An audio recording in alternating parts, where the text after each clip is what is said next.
Saya nak share sesuatu yang saya baru belajar tentang Indonesia pada tahun 1965. Pada malam 30 September 1965, seramai 6 orang ahli militeri tertinggi di Indonesia telah ditangkap dan dibunuh. Ini membuka ruang untuk Jeneral Soeharto untuk melancarkan propaganda terhadap Parti Komunis Indonesia, PKI.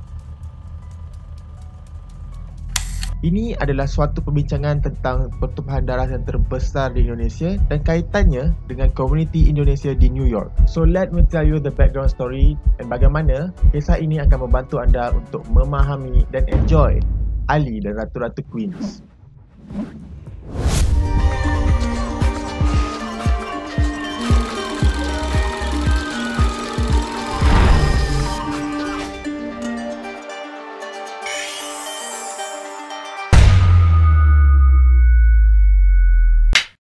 Jangan risau, anda masih lagi menonton Wayang People Foreign Friday dan nama saya Huari.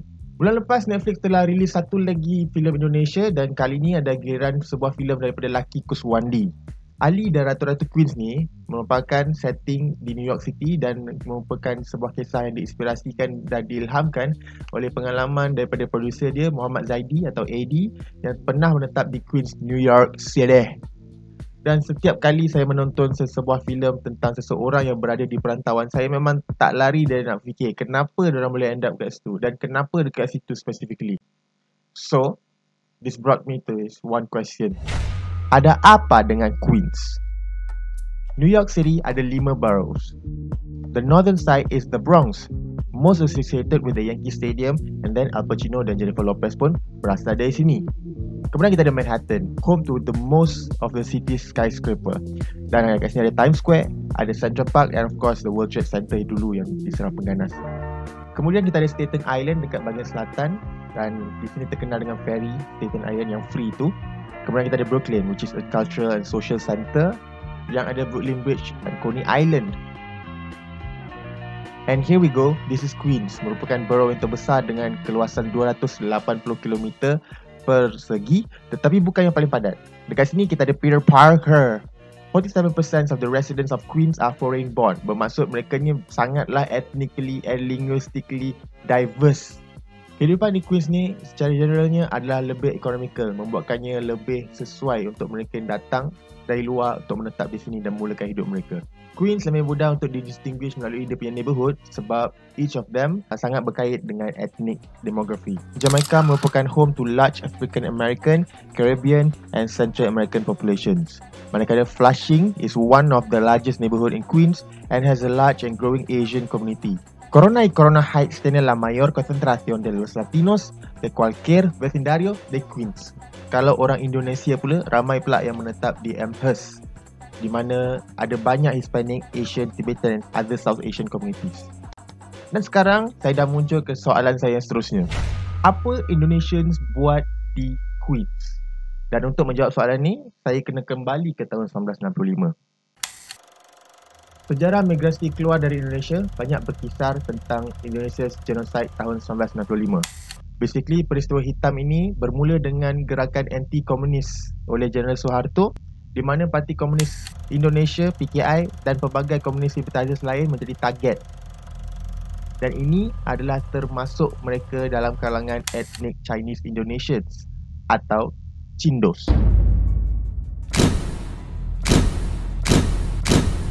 In some areas, Cindos kena harass dan kena bunuh. And this is a very interesting topic on its own. Saya suggest korang pergi baca sendiri dekat Wikipedia. Wikipedia je. Jadi berlakulah pengambil alihan kuasa oleh Jeneral Soeharto yang kemudiannya berterusan memimpin Indonesia sehingga tahun 1968. So propaganda ni berterusan selama 30 tahun guys. Sehingga tahun 2012 pelbagai killing fields dijumpai dan ini menaikkan angka korban sehingga 2 ke 3 juta. Dengan itu, konflik antara agama dan kaum di Indonesia berterusan sehingga menggugat kestabilan ekonomi dan politik menyebabkan penghijrahan keluar dari Indonesia even sehingga akhir tahun 90-an. Dan antaranya mereka ke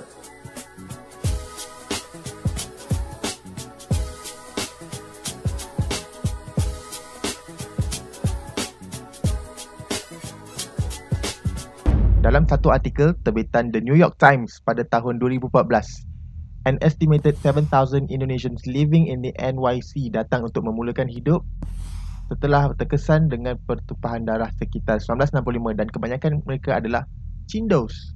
Awalnya, populasi Indonesia berpusat di Elmhurst, Queens, di mana dekat situ ada restoran Indonesians terletak side by side. Dan dari situ berkembanglah komuniti Indonesians di New York. Concrete jungle, lettuce, tomato. Now comes soalan ketiga. Siapakah Ratu-Ratu Queens? Filem ni ibarat satu love letter daripada dia punya producer, penulis dia kepada immigrants di New York City. Meskipun kisah ini follow tentang Ali, it actually views NYC dari kaca Ratu-Ratu Queens ini yang symbolizes the Indonesians living in the New York City. Jadi untuk menghayati filem ini, penonton kena tahu yang kita bukan tonton sebagai turis, tetapi sebagai the citizens of NYC. Lebih tepat lagi di Elmhurst. Kisah Ratu-Ratu Queens ni menyentuh tentang ambition mereka untuk membuka sebuah restoran makanan Indonesia di Queens. Which is generally what immigrants do once they settle down at the place, is to open a restaurant. This is throughout history guys. Kalau korang rajin, korang check lah. Aku tahu. Because this symbolizes the aspects of survival, not only in terms of earning money, but also in terms of the survival of the culture, supaya dia tak hilang dan dilupakan di tempat orang. And this is basically how Queens function. And great job to dia punya penulis sebab dapat capture this thing. Dan muncullah soalan terakhir saya. Apa lagi yang Ali dan Ratu-Ratu Queens dapat capture? Sebagai rumusan, ada banyak elemen dalam filem ni yang close to correct yang dapat di-capture. Dalam konteks New York ni, Queens ni merupakan satu tempat yang socially low class. But what happens apabila seseorang di Queens tu dah dapat upgrade taraf hidup dia? Dia akan move ke Brooklyn. Dalam filem ni kita lihat Mia, iaitu ibu Ali, telah berkahwin dengan seorang mat saleh dan ada family baru di Fort Greene, Brooklyn. Even kebanyakan locals mengatakan bahawa kehidupan di Brooklyn ni adalah lebih economically challenging. Dan vibe ni kita dapat lihat pada watak Mia, Mak Ali ni, sebab dia macam ada certain social class atau social standing yang dia kena jaga, and dia very uptight. Dan dia bukan like a spontaneous person. So vibe ni dapat capture lah. She is what Brooklyn is. Satu lagi yang kami notice adalah filem ni capture the watak tu based on real people. Antara satu lagi ikon Indonesia yang saya dapat identify yang mungkin menjadi inspirasi untuk filem ni adalah Ibu Dewi Jajadi, iaitu seorang imigran Indonesia di Queens, di mana dia buka restoran dia dekat minimart tu every Selasa, dan dia serve 2 people at a time, menjadikannya restoran yang paling kecil di New York City. Jadi memandangkan anda dah tahu semua fakta ni, diharap ia dapat membantu anda on how to enjoy Ali dan Ratu-Ratu Queens. Dan kepada teman-teman Indonesia yang menonton, if there is anything that you wish to clarify or correct, or maybe I did a wrong interpretation of things, please don't be shy. Just head over to the comment below or DM us or anywhere, and let's start a discussion together. Dan untuk tahu review penuh Wayang People, head over to our Instagram page now.